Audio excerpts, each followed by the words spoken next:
उत्तम सिंह नाम है मेरा।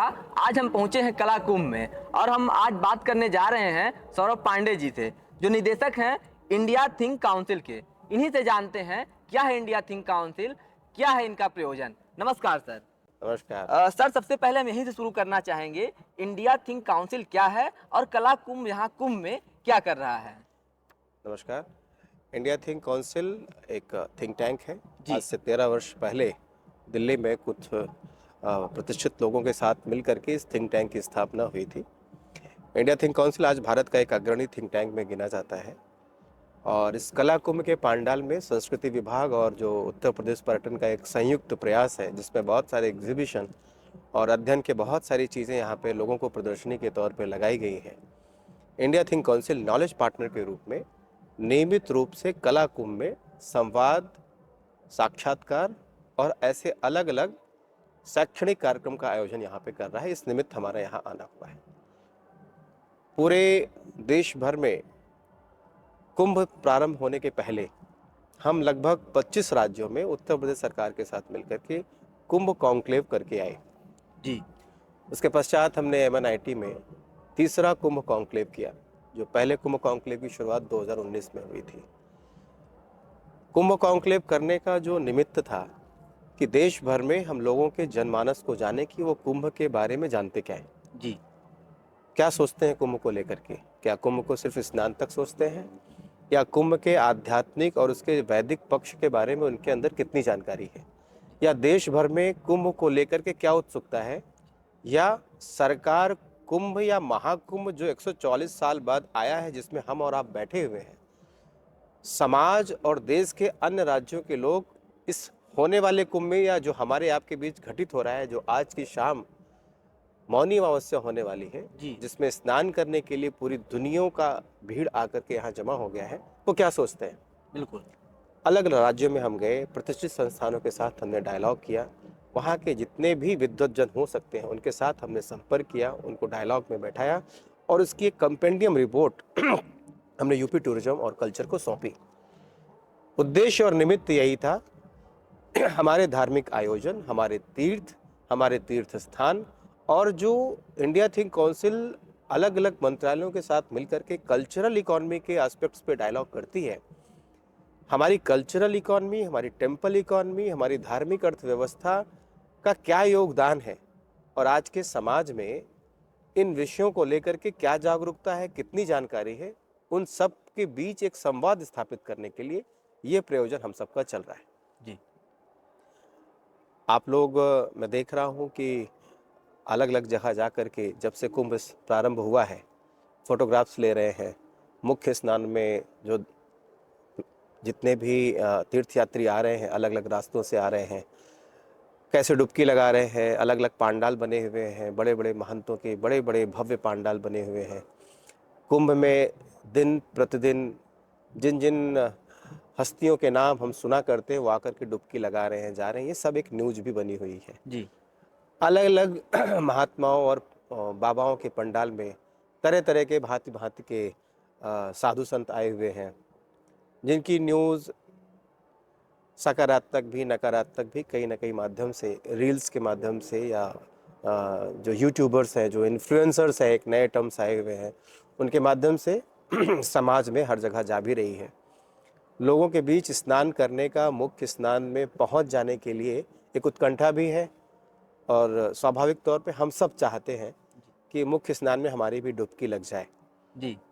कुंभ कॉन्क्लेव को करना या कुंभ के दौरान इस शैक्षणिक और वैचारिक आयोजन करने का जो निमित्त है वो यह भी है, क्या समाज के बीच सिर्फ स्नान करने तक का कुंभ है जी। या कुंभ इसके आगे या पीछे भी कुछ है।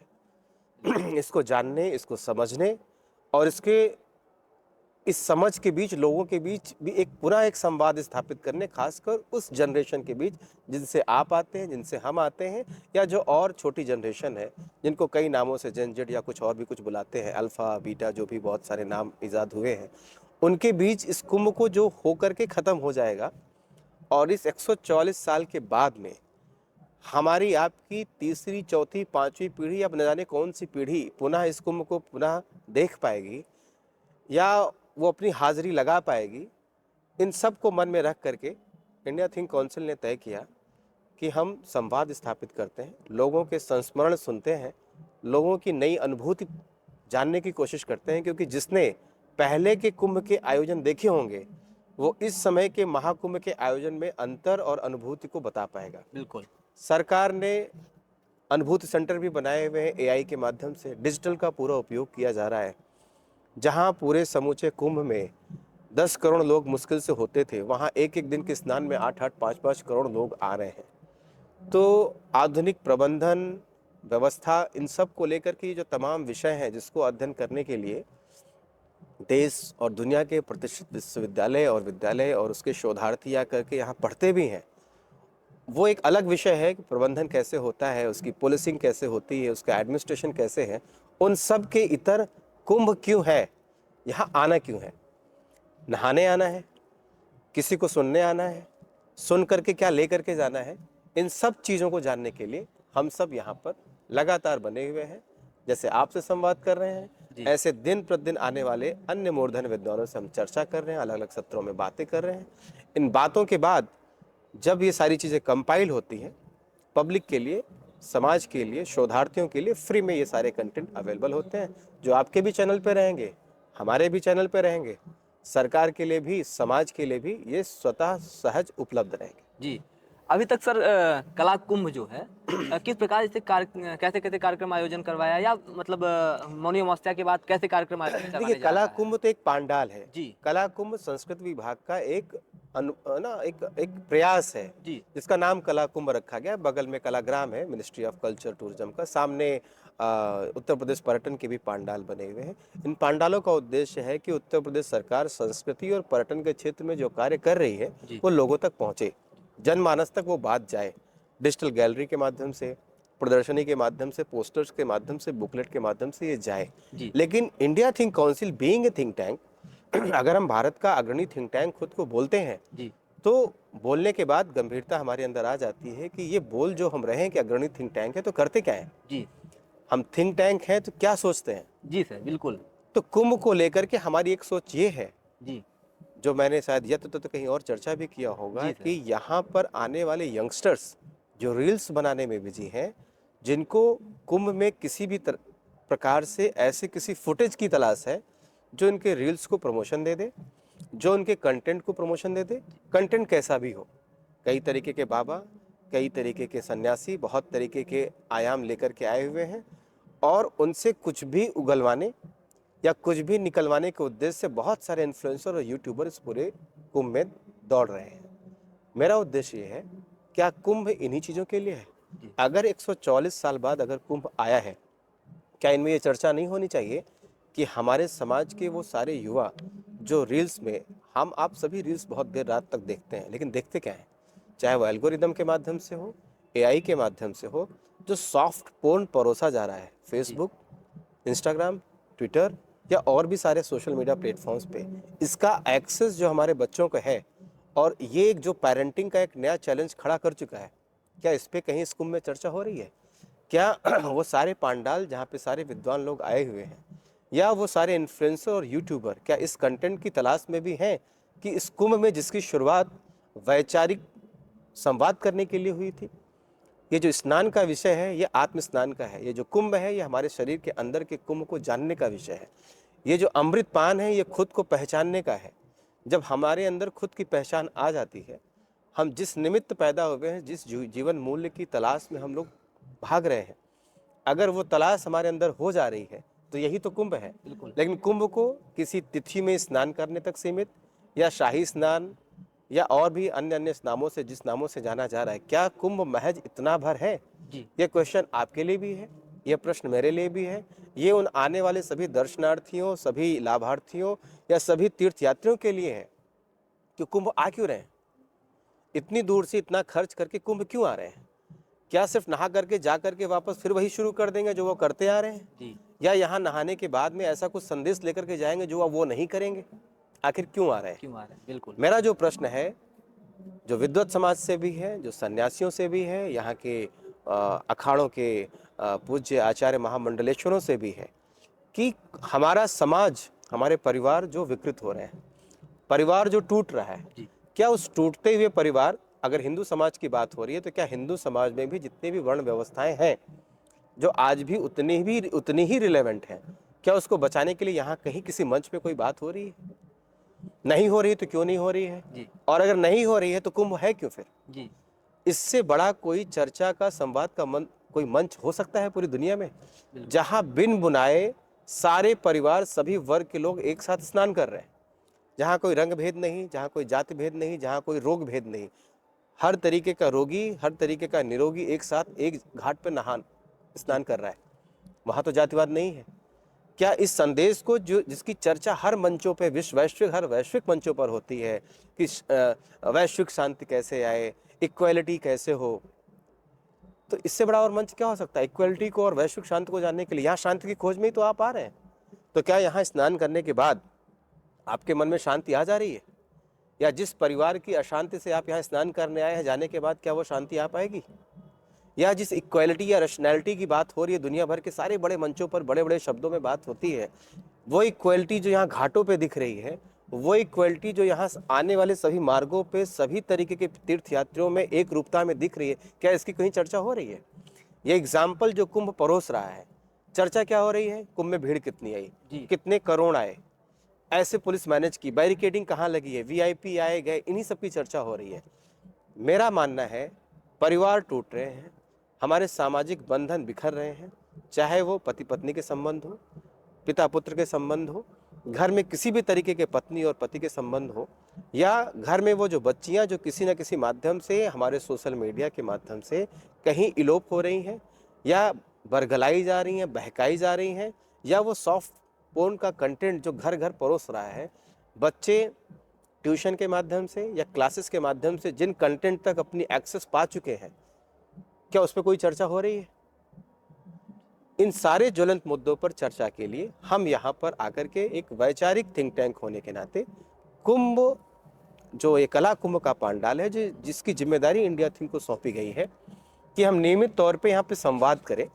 जी हमारा कार्य है कि इन सारे ज्वलंत विषयों पर चर्चा करके हम समाज के बीच इसको विचार के लिए रखें, ताकि लोग इस पर चिंतन करें और कुंभ के शाब्दिक अर्थ को, स्नान को सही अर्थों में वो पहुंचाने की, यहाँ जो डुबकी लगाने आ रहे हैं, यहाँ हम उस वैचारिक और आत्ममंथन की डुबकी लगा रहे हैं, ताकि लौट करके जाएं, ताकि समाज सुधार में अपना कोई योगदान दे सके। जी स्नान, शाही स्नान की बात कर रहे थे।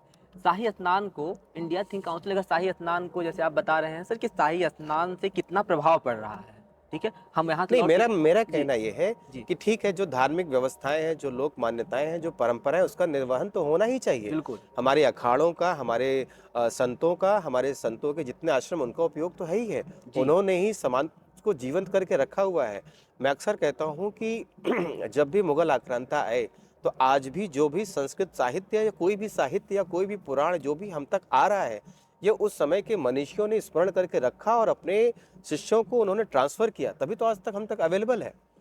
तो आज जब समय, उस जमाने में इन अखाड़ों ने, इन आश्रमों ने, इन गुरुओं ने, इन ऋषियों ने उस ज्ञान को, उस परंपरा को सहेज करके आज की जनरेशन को यथावत बनाए रखा, तो आज उसकी चर्चा क्यों नहीं हो रही है? बिल्कुल आज की चर्चा सिर्फ स्नान तक क्यों सीमित हो रही है? जी शाही स्नान हो, विशेष स्नान हो, कैसा भी स्नान हो, व्यवस्थाओं की लोग बात कर रहे हैं। मेरे पास दिन भर में इतने कॉल्स आते हैं, वीआईपी घाट, वीआईपी स्नान, वीआईपी पास, चाहे वो काशी विश्वनाथ मंदिर के लिए हो, अयोध्या राम मंदिर के लिए हो, या यहाँ के लिए हो, स्विस कॉटेज की तलाश है। सबको प्लेन से आना है, सबको लग्जरी ढूंढना है, सबको एसयूवी कार चाहिए, सबको फ्री स्विस कॉटेज भी चाहिए, पैसे देने वाले लोग भी आ रहे हैं। तो आप आ क्यों रहे हैं? जी आप किसी अच्छे सी स्पॉट पे चले जाइए, वहाँ पे आपको अच्छे आपको डुप्लेक्स कॉटेज भी मिल जाएंगे, बहुत अच्छी व्यवस्थाएं मिल जाएंगी, जाके आराम से वहाँ पे दिन बिताइए। यहाँ पे क्यों आ रहे हैं? आखिर कल्पवास का, आखिर स्नान का, कुंभ का प्रयोजन क्या है? लोगों के मन में ये बात अभी तक पहुंची नहीं है। जी बात ये पहुंची है कि कुंभ में फला दिन में अमृत गिर रहा है, उसको स्नान करने से, अमृत पाने से उनके सारे पाप धुल जाएंगे और लौट के जाके फिर वही करने लग जाएंगे। जी तो क्या सिर्फ इस महज इतने भर के उद्देश्य से आप चले आ रहे हैं? तो इसलिए आ रहे हैं, तो कुंभ का इतना बड़ा जो आयोजन, इतनी बड़ी सजावट, इतनी बड़ी तैयारी जो की गई, वो सब धरी की धरी रह जाएगी।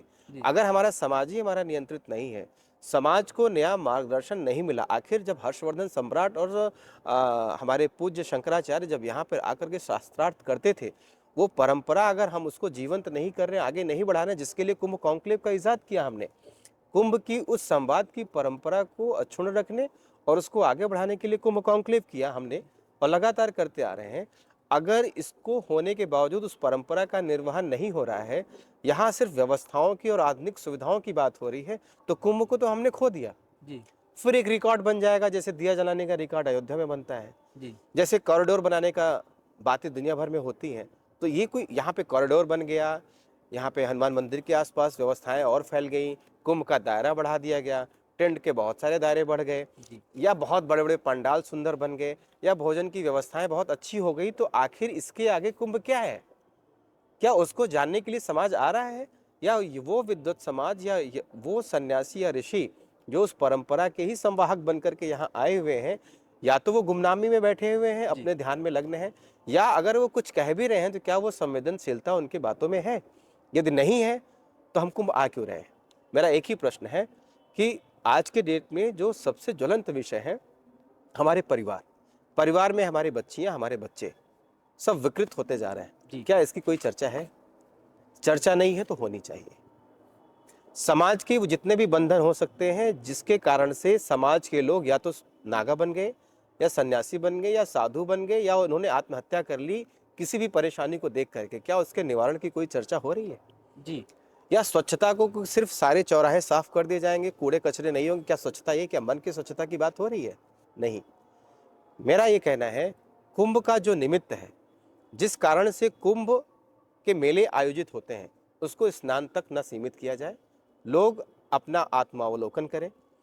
जिस निमित्त यहाँ पर आ रहे हैं, सिर्फ स्नान करने तक इसको सीमित ना करें। यहाँ से ये सोच लेकर के जाएं कि यहाँ से वापस जाना, जैसे उस जमाने में सम्राट हर्षवर्धन सारा कुछ दान करके जाते थे, सारे राजा यहाँ दान करके जाते थे, लौट करके यहाँ के ऋषि मुनियों से जो कुछ मार्गदर्शन उन्हें प्राप्त होता था, उसको जा करके अपने राजपाट में इम्प्लीमेंट करते थे। गवर्नेंस की जो बात है, वो यहाँ सीखते थे, मार्गदर्शन लेते थे, जाकर के उसको इम्प्लीमेंट करते थे, और फिर वो राजपाट चलाते थे। फिर अगली बार वो माघ मेले या कुंभ मेले में आया करते थे, क्योंकि कुंभ के बाद तो माघ मेला हर साल लगता है यहाँ जी पर। फिर माघ मेले में आते थे, फिर वो उनको दिशा निर्देशन जो चाहिए होता था, जो राजपाट में समस्याएं आती थी, उसको पूछते थे, फिर जाकर के उसको इम्प्लीमेंट करते थे। ऐसे ही समाज का हर वो वर्ग जो आ रहा है, हम आप या कोई भी यहाँ पे आ रहा है, यहाँ पर आए, कल्पवास का जो औचित्य है, कल्पवास का मतलब उन टेक्निकल शब्दों में जाने की बजाय बहुत आसान शब्दों में जी आप यहाँ पर आए, अपना मानसिक शोधन करें। हमारा देश बचे कैसे? अब देश बचाने के लिए बहुत सारे आयाम है, सरकारें अपने लेवल पे काम कर रही है, लेकिन आप क्या कर रहे हैं? आपका अपना क्या योगदान हो रहा है? क्या इसकी कोई चर्चा हो रही है? तो इंडिया थिंक काउंसिल इन्हीं सारी चर्चाओं के संकलन और आपस में संवाद स्थापित करने के लिए कुंभ, महाकुंभ में भी है, कला कुंभ में भी है। जी आप देख ही रहे हैं, रोज हमारे संवाद यहाँ हो रहे हैं। बिल्कुल। अब तक कला कुंभ में जैसा कि हमने देखा, जैसा कि हमने जाना, उप मुख्यमंत्री जी, उत्तर प्रदेश सरकार नहीं, ये तो खैर और वक्ताएं हैं, जी ऐसे जी ऐसे बहुत सारे वक्ता हैं जो अभी आगे भी आयोजनों में आएंगे। जी बात तो उप मुख्यमंत्री जी या किसी और मंत्री की नहीं है, जी बात ये है हमने चर्चा क्या की, वही उस चीज चर्चा के उपरांत हमने समाज को दिया क्या, जी या हमने स्वयं में चर्चा करने का, अच्छे शब्दों में मैं भी बात कर सकता हूँ, इस चर्चा के दौरान मैंने क्या सीखा, बिल्कुल या इस कुंभ में रहने के दौरान क्या सिर्फ मैं संवाद करके लौट जा रहा हूँ, या मैं क्या लेकर के जा रहा हूँ। मैं यहाँ सिर्फ संवाद करने के लिए नहीं बैठा हूँ, मैं भी अपने आप में आत्मावलोकन कर रहा हूँ कि मैं इस कुंभ से क्या लेकर के जाऊँगा, जो मुझे आगे के अपने जीवन में इम्प्लीमेंट करना है। क्योंकि जैसा मैंने कहा, हमारे कौन सी जनरेशन यहाँ फिर से कुंभ करने आएगी, ना आपको पता ना मुझे पता। अगर ये अवसर हमें आपको मिला हुआ है, तो समाज के प्रति, घर के प्रति, अपने पूर्वजों के प्रति और अपने आने वाली जनरेशन के प्रति हम क्या योगदान, क्या छोड़कर जा सकते हैं, उसके बारे में चिंतन करने के लिए मैं खुद यहाँ बैठा हूँ। जी सर, हम इलाहाबाद में हैं, यानी कि प्रयागराज में। यहाँ पे युवाओं का एक तबका रहता है, हम भी युवा हैं, आप भी युवा हैं। युवाओं के लिए एक विशेष बात होती है रोजगार। इंडिया थिंक काउंसिल जो है, रोजगार के बारे में और युवाओं के बारे में क्या सोचती है सर? जी, आप भी युवा हैं, हम भी युवा हैं, सही जी बात है। तो आप भी बेरोजगार नहीं है, हम भी बेरोजगार नहीं है। और इसलिए नहीं है क्योंकि आपने भी सोचा है कि रोजगार नहीं करेंगे, किसी की नौकरी नहीं करेंगे। जी बिल्कुल सर। कहीं ना कहीं हमने भी ये सोचा था कि हम भी नौकरी नहीं करेंगे। तो उस तबके की बात, जिस तबके की बात आपने छेड़ी है, जी जो इलाहाबाद में कहीं रहता है, मेरा उनसे इतना ही कहना है कि अपने पे काम करें बस। जैसे आप यहाँ पे इंटरव्यूज ले रहे हैं, जी रिकॉर्ड कर रहे हैं अपने चैनल के लिए, आप भी कंटेंट के लिए काम कर रहे हैं। जी कंटेंट जब प्रभावी हो जाता है, जब इफ़ेक्टिव हो जाता है, तो आप भी चलने लग जाते हैं, कंटेंट भी चलने लग जाता है। जब तक कंटेंट ऑथेंटिक नहीं है या कंटेंट में कोई स्पाइस नहीं है तो कंटेंट चलता नहीं है। तो अगर आपने डिग्रियां बहुत ले ली, क्योंकि इलाहाबाद में जिस तबके की आप बात करें वो डिग्रियां बटोरता है। जी डिग्री नहीं बटोर रहा है तो वनडे एग्जाम्स दे रहा है, जी वनडे एग्जाम नहीं दे रहा है तो वो सिविल की तैयारी कर रहा है, सिविल की तैयारी नहीं कर रहा है तो किसी ऐसे सब्जेक्ट में उसने बैचलर या पीजी कर लिया है जिसके लिए वो उसको पता ही नहीं है कि नौकरी करने जाएगा कहाँ। जी उसने डिग्री तो ले ली, अब उसके बाद सोच रहा है वो अब जाएगा कहाँ। जी कुछ समझ में नहीं आ रहा है तो कोई वकालत कर ले रहा है कचहरी के लिए, जी फिर कुछ समझ में नहीं आ रहा है तो लोगों से नौकरियां मांग रहा है, और फिर जब कुछ भी समझ में नहीं आ रहा तो सरकार को दोष दे रहा है कि सरकार वैकेंसी नहीं निकाल रही है। तो क्या सरकार की जब आप पैदा हुए थे तो क्या ये सोच के पैदा हुए थे कि सरकार जब वैकेंसी निकालेगी तो हम पैदा होंगे और जा करके नौकरी कर लेंगे और इस फलाने डिपार्टमेंट में हमारी नियुक्ति हो जाए? क्या ये सोच करके माँ बाप पैदा कर रहे थे? क्या जनसंख्या जो जिस तरीके से बढ़ रही है या जिस तरीके से लोग पैदा हो रहे हैं, क्या रोजगार उस तरीके से क्रिएट हो सकता है? कोई भी सरकार कर सकती है? नहीं कर सकती। सरकार रोजगार दे दे ये एक अलग विषय, जी सरकारी संस्थाओं में आपको रोजगार मिल जाए आपके हुनर के चलते या किसी और कारण से चलते, ये आपका अपना एक ये अलग विषय। जी लेकिन आप सरकार से रोजगार पाने के लिए डिग्री पा रहे हैं, ये फिर चिंता का विषय है। जी उस देश में जहाँ करने को इतनी कुछ चीजें हैं, इस महाकुंभ में कितने काम हैं जो इलाहाबाद यूनिवर्सिटी के बच्चे कर रहे हैं। चाय बनाने से लेकर के सफाई का काम, लोगों को सुलाने का काम, गाड़ियों से छोड़ने का काम, स्कूटर बाइक मोटर बाइक, दुनिया भर के काम इस कुंभ में फैले हुए हैं। जी इतने काम इस कुंभ में खुद लोगों को रोजगार देने के लिए हैं कि अगर सिर्फ 2 महीने आदमी यहाँ काम कर ले तो अगले 2 साल तक का रेवेन्यू पैदा कर सकता है। अगर सरकार ने 7600 करोड़ रुपए, जो भी फिगर है आगे पीछे जो भी हो सकता है, उसको खर्च करके 3 लाख करोड़ कमाने का जो टारगेट रखा है या जो हो जाएगा टैक्स के माध्यम से या किसी और माध्यम से, क्योंकि सरकार के पास आमदनी के स्रोत ज्यादातर टैक्स है, तो बाकी स्रोत क्या हो रहे हैं? बाकी तो कैश और इकोनॉमी घूम रही है, रिवॉल्व कर रही है, सर्कुलर इकोनॉमी है, वो लोगों के हमारे आपके माध्यम से ही घूम रही है। तो क्या उसमें कमाने के इतने सारे स्रोत, क्या इस ये युवा तबका जो यहाँ बैठा है क्या वो सोच नहीं सका या पूर्वानुमान कर नहीं सका? हाँ, एक बात हो सकती है कि इन्वेस्टमेंट के पैसे नहीं थे, लेकिन वो काम वो चुन सकते हैं जो इस काम के लिए वो सक्षम है। जी वो गाइड बन सकते थे बहुतों के। यहाँ पे इतने तमाम लोग आ रहे हैं जिनको सही रास्ता नहीं पता। अगर समय रहते सरकार ने सारी सूचना दी थी, अगर उनमें बच्चों में ये चेतना आ गई होती तो वो अच्छे गाइड बन सकते थे। इस पांडाल में भी न जाने कितने विश्वविद्यालय के बच्चे यहाँ पे गाइड बन करके बैठे हुए हैं, लेकिन वो भी मन से काम नहीं कर रहे हैं, वो अलग विषय। जी जहाँ तक रोजगार का विषय और जहाँ तक इंडिया थिंक काउंसिल का रोजगार को लेकर सोचने का विषय है, बहुत स्पष्ट मत है। खुद पे काम कीजिए। हमारी पढ़ाई अगर हमने सिर्फ बैचलर ही की है तो इस तरीके की पढ़ाई हो कि जितना हमने बैचलरशिप तक में पढ़ा हुआ है वो इतना हो कि समाज में कहीं बैठ करके आप खुद को रिप्रेजेंट कर सकें। जी वो अकेला आपको जीवन चलाने का बहुत कुछ दे के चला जाएगा। हम आप जितना कुछ पढ़ते हैं, जितना कुछ सीखते हैं, अगर उसका 10-20% भी रिटेन करके उसको अपने कामों में अगर उपयोग कर लें तो आर्थिक उपार्जन के लिए उतना पर्याप्त है। जी एक आदमी को कमाने के लिए या घर चलाने के लिए कितना खर्चा होता है? अच्छे कपड़े, अच्छा खाना, अच्छा रहना। जी अगर अच्छा कपड़ा, खाना, रहने के लिए आप जरा अपना महीने भर का जोड़िए, आपको कितने खर्चे आते हैं। ज्यादातर पैसों की भूख जो मच रही है वो लग्जरी के लिए जी और दिखाने के लिए। मेरे पास हर दिन एक नया ब्रांड का कपड़ा होगा और आप उसमें ब्रांड दिखाते किसका है? वो ब्रांड जो अपना लोगो लगाता है उसको आप महंगे दाम में खरीद करके लाते हैं और वहाँ पे एक चपरासी के पास भी वही शर्ट है, क्योंकि आमदनी का लेवल सबका बराबर, काम अलग है। एक नाई भी दिन भर में 50,000 कमा ले रहा है बहुत अच्छा ब्यूटिफिकेशन करके लोगों का, जी और आप एक प्रोफेसर होकर भी दिन में उतना नहीं कमा सकते। लेकिन अगर आप जिस ब्रांड का कपड़ा पहन रहे हैं सेम ब्रांड का कपड़ा वो नाई भी पहन सकता है, वो सब्जी वाला भी पहन सकता है, वो नारियल पानी बेचने वाला, क्योंकि उसकी दिन भर की आमदनी आपसे बहुत कई गुना ज़्यादा है। लेकिन उसको अपने काम पे विश्वास, उसको पता है कि दिन भर नारियल बेच करके और बिना अच्छे कपड़े पहने वो आपसे ज़्यादा पैसे कमा सकता है। जी इसी तरह से जिस इकोनॉमी पे हम लोग काम कर रहे हैं, चाहे वो कल्चरल इकोनॉमी या टेम्पल इकोनॉमी या हमारी जो धार्मिक अर्थव्यवस्था, इन्हीं चीज़ों पे है। हमारी जो माइक्रो इकोनॉमी है वो एक इस भारतवर्ष के जो हिंदू समाज के हाथ से खिसक चुकी है। सुबह की शुरुआत दूध बेचने से लेकर के हमारी शुरू होती है। आप दूध खरीदने किनके पास जाते हैं? नारियल पानी खरीदने किनके पास जाते हैं, सब्जी खरीदने किनके पास जाते हैं, बाल कटवाने किनके पास जाते हैं, सारे धार्मिक क्षेत्रों पे रुकने ठहरने आवासीय की सारी व्यवस्था किनके हाथों में है, किसी भी धार्मिक शहर में डेवलपमेंट के सारे प्रोजेक्ट्स किनके हाथों में है। आप मेट्रो सिटीज में रह करके लाखों करोड़ रुपए कमाते हैं और घर सजाने का काम किनको देते हैं। ये सब सोचने के विषय हैं, ये सारे चिंतनीय विषय हैं। आपकी इकोनॉमी, आपकी हार्ड अर्न मनी, 80% आमदनी किनके हाथों में किसी न किसी माध्यम से जाती है। क्या अभी किसकी कोई चिंता होती है? इस पूरे कुंभ में इस बात की कहीं चिंता है? जी ये जो समाज जो सरकारी नौकरी के लिए परेशान है, वर्गों में बंट करके अलग अलग परसेंटेज कोटा की लड़ाई लड़ लड़ करके, ये जो समाज जो बेरोजगारी के लिए सरकार को कोस रहा है, वो इस लोकल एंटरप्रेन्योरशिप के किसी भी आयाम में खुद को कहीं खड़ा पा रहा है? उसको हीन भावना है, उसको सब्जी का दुकान चलाने में हीन भावना है, उसको फल बेचने में हीन भावना है, उसको दूध बेचने में हीन भावना है।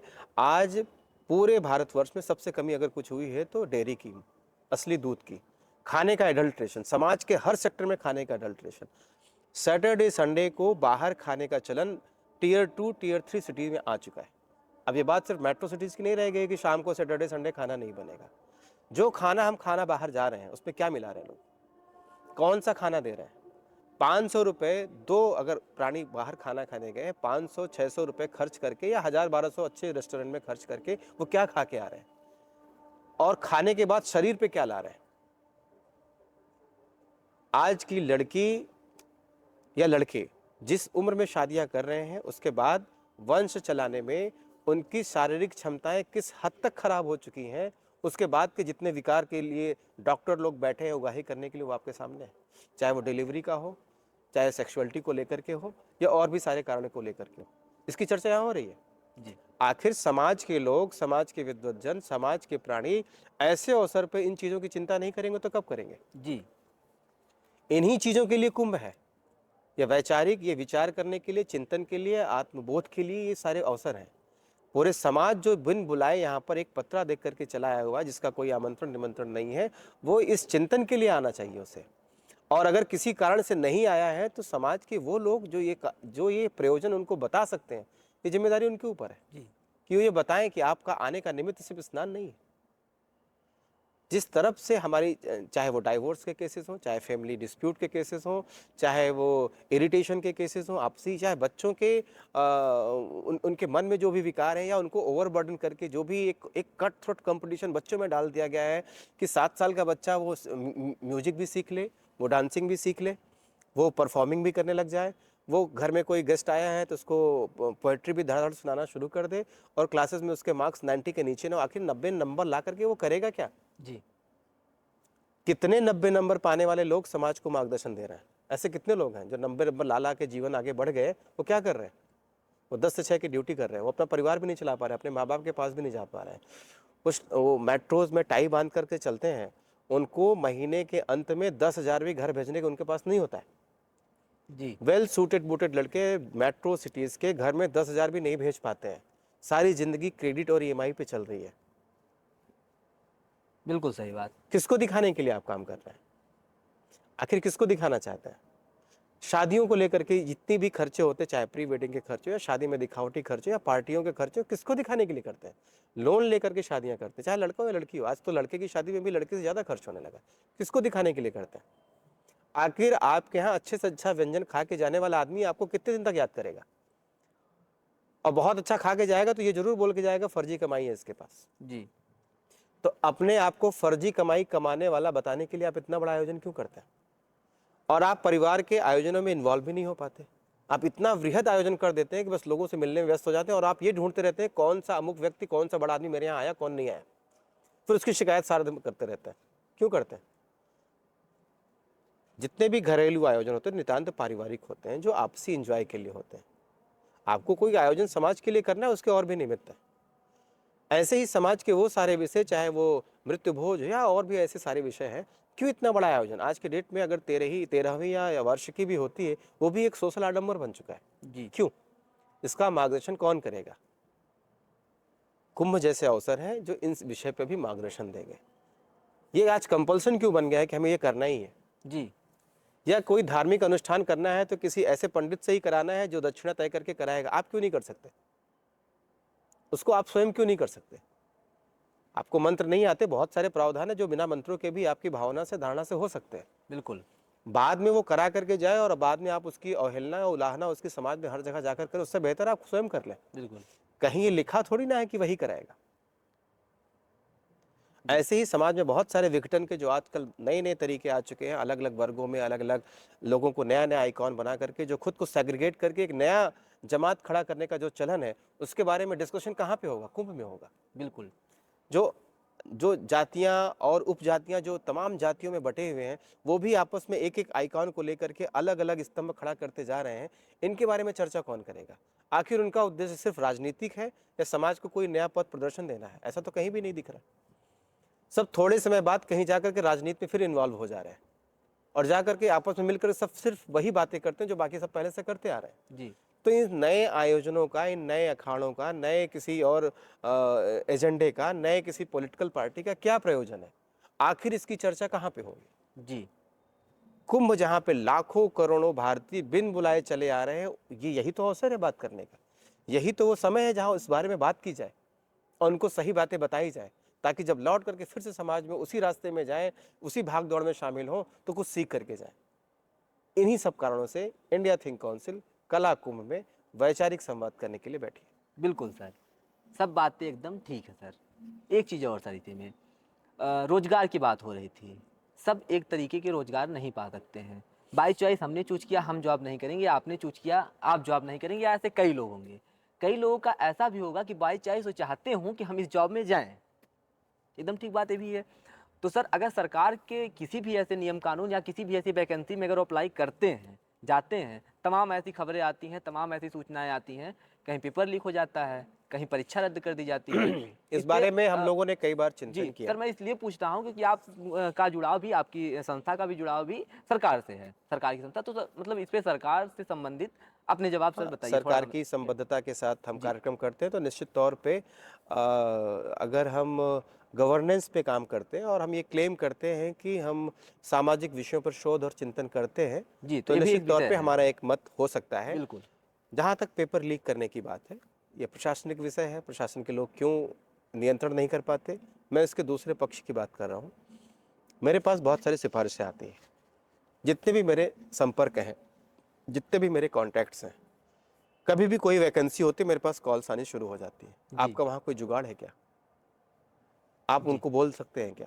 समाज के किसी न किसी माध्यम से मेरे काम करने की वजह से अगर कहीं भी मेरे संपर्क हैं, कोई भी वैकेंसी विश्वविद्यालय से लेकर के सरकारी नौकरी तक, मेरे पास प्रभावशाली लोगों को या उन छोटे लोगों को जिनके घर में इतने पैसे भी नहीं हैं कि वो घूस दे सकते हों, वो कहीं ना कहीं से किसी न किसी स्रोत से या कहीं चलन में चल पड़ता है कि इतना पैसा देने से इतना कहीं हो जाता है, वो किसी न किसी माध्यम से मेरे पास आते हैं। मतलब मैं एक एग्जाम्पल बता रहा हूँ। मैं तब सोचता हूँ जब ये मेरे पास आ सकते हैं, ऐसे ही लोग पेपर लीक कराने वालों के पास भी जाते होंगे। बिल्कुल। वो पेपर लीक कराने वाले कहीं बाहर से नहीं आते, वो हमारे आपके बीच, हम ही आप में से कोई एक होता है। जब किसी को इतना प्रलोभन मिल जाता है कि अगर आप इतना दे करके अगर ये पेपर पहले से आ सकता हो, तो हर आदमी को पैसे की आवश्यकता है। तो पहली शुरुआत यहाँ से होती है, पहला पैसा देता कौन है? जैसे दूध वाला जब टैक्सेशन की बात करता है, समाज में या सरकार को निकम्मा घोषित करता है, तो वो अपने आप में क्यों नहीं देखता कि पानी मिला के बेचना उसने शुरू किया है? या समाज में जो फूड एडल्ट्रेशन चल रहा है, उसी तेल को बार बार रिसाइकिल करके यूज कर, रिसाइकिल भी नहीं कर, उसी तेल को बार बार यूज करके पकौड़ी और चाय और इन सब चीज़ों को, चाय पत्ती को बार बार यूज करके जो चाय बेच रहा है, वो अगर समाज पे, सरकार पे बार बार क्वेश्चन उठा रहा है, तो कोई नहीं सोच रहा वो क्या कर रहा है। जी। तो पेपर लीक कराने वाला कहीं बाहर से नहीं आता। ये पैसों का आफत जैसे हमारे पास आता है, ऐसे ही वहाँ भी जाता होगा। समाज को खुद से शुरू करना होता है। अगर हर समाज का ये आदमी ये ठान ले कि हमारे बच्चे का अगर सिलेक्शन नहीं होगा, कोई बात नहीं, उसके कोई दूसरे आयाम होंगे। क्या जितने भी लोग, चाहे जो बड़े बड़े मल्टीनेशनल कंपनीज के सीईओज भारतीय बन के बैठे हुए हैं, क्या ऐसे ही घूस या पेपर लीक करा के बैठे हुए हैं? चाहते तो वो भी बहुत दिन तक संघर्ष करते, वो भी चक्का जाम करते, सड़क जाम करते, सरकार से लड़ते और सरकारी नौकरी कोर्ट से बहाल होकर के वो ज्वाइन करते। जैसे आप जरा मुझे बताइए, कितने शिक्षा मित्र पढ़े लिखे हैं जो पढ़ाने लायक हैं? जी। कितने ऐसे अध्यापक हैं जो सच में पढ़ाते हैं और राजनीति नहीं करते? प्राइमरी के बहुत सारे अध्यापक सिर्फ राजनीति करते हैं। कितने ऐसे विश्वविद्यालय के पूरे कोविड काल में कितने विश्वविद्यालय के ऐसे प्रोफेसर जिन्होंने ऑनलाइन क्लासेस चलाई हो बच्चों के लिए और उन्होंने तनख्वाह ना ली हो? क्या मिनिस्ट्री ऑफ एजुकेशन ऐसा कोई डेटा दे सकती है कि पूरे कोविड काल में सिर्फ प्रोफेसरों ने ऑनलाइन क्लासेस बच्चों के लिए हो? नहीं लिया ना। अपने कर्तव्य के प्रति कोई जिम्मेदार है ही नहीं।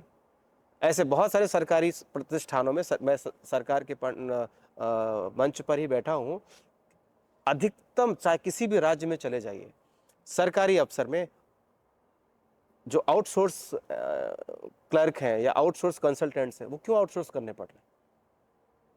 आपके पास सेलेक्टेड हुए, आप जिसकी बात करें कि सिलेक्शन नहीं हो रहा, तो जो वो सौभाग्यशाली हैं जिनका सिलेक्शन हुआ पड़ा है, वो क्या काम कर रहे हैं? कंसल्टेंट की जरूरत क्यों है? आपको बाहर से एडहॉक पे या अन्य माध्यमों से लोगों को वर्कफोर्स क्यों लगाना पड़ रहा है? वो लोग जो पहले से बैठे हैं वो तो सौभाग्यशाली हैं, उनको करना चाहिए था ना। बाहरी कंसल्टेंट की जरूरत क्यों है? इसका मतलब कहीं ना कहीं आपके स्टाफ में वो कैपेसिटी नहीं है या वो डिलीवरी वो नहीं दे रहे हैं जो आपको बाहर से लेनी पड़ रही है। और बाहर वाला कर क्यों रहा है? ऐसे ही बहुत सारे अवसर भी बाहर के लोगों के लिए, मैं इसलिए भी बता रहा हूँ एज ए कंसल्टेंट, अगर आपके पास हुनर है, अगर आप खुद में बहुत तैयार हैं, तो आप अपनी सेवाएं वैसे भी दे सकते हैं। लेकिन ये शुरुआत समाज ही करता है, पैसे देने की बात, किसी भी तरीके से सिलेक्शन लेने की बात, क्योंकि उनका कैलकुलेशन बहुत सिंपल है। अगर 20 लाख देकर के आज नौकरी मिल सकती है, 3-4 साल में ये अदा हो जाएगा और फिर मैं बैठ करके खाऊंगा। क्योंकि समाज में एक दूसरी जो मान्यता है कि इस सरकारी नौकरी पाने से एक अच्छी शादी होगी, एक अच्छा दहेज मिलेगा, एक अच्छा परिवार मिलेगा। शुरुआत समाज से होती है। बिल्कुल इसको अगर शिकायत भी हम कर रहे हैं तो इसको पैदा करने वाले भी हम ही लोग हैं। बिल्कुल सर। ढेर सारे वार्तालाप रहें, कुंभ पे रहें, कुंभ के वास्तविक आयोजनों पे रहें, कुंभ में होना क्या चाहिए, इस पे ढेर सारी बात रही, क्योंकि नाम है इंडिया थिंक काउंसिल। हमारे साथ निदेशक इंडिया थिंक काउंसिल के सौरभ पांडे जी थे। अच्छी बातचीत रही, युवाओं पे रही। हम मिलते रहेंगे और आपको मिलवाते रहेंगे ऐसी तमाम लोगों से जो आपको कुंभ के बारे में बताते रहेंगे। बहुत बहुत धन्यवाद। हेडलाइन मीडिया पर आप सभी का स्वागत है। धन्यवाद।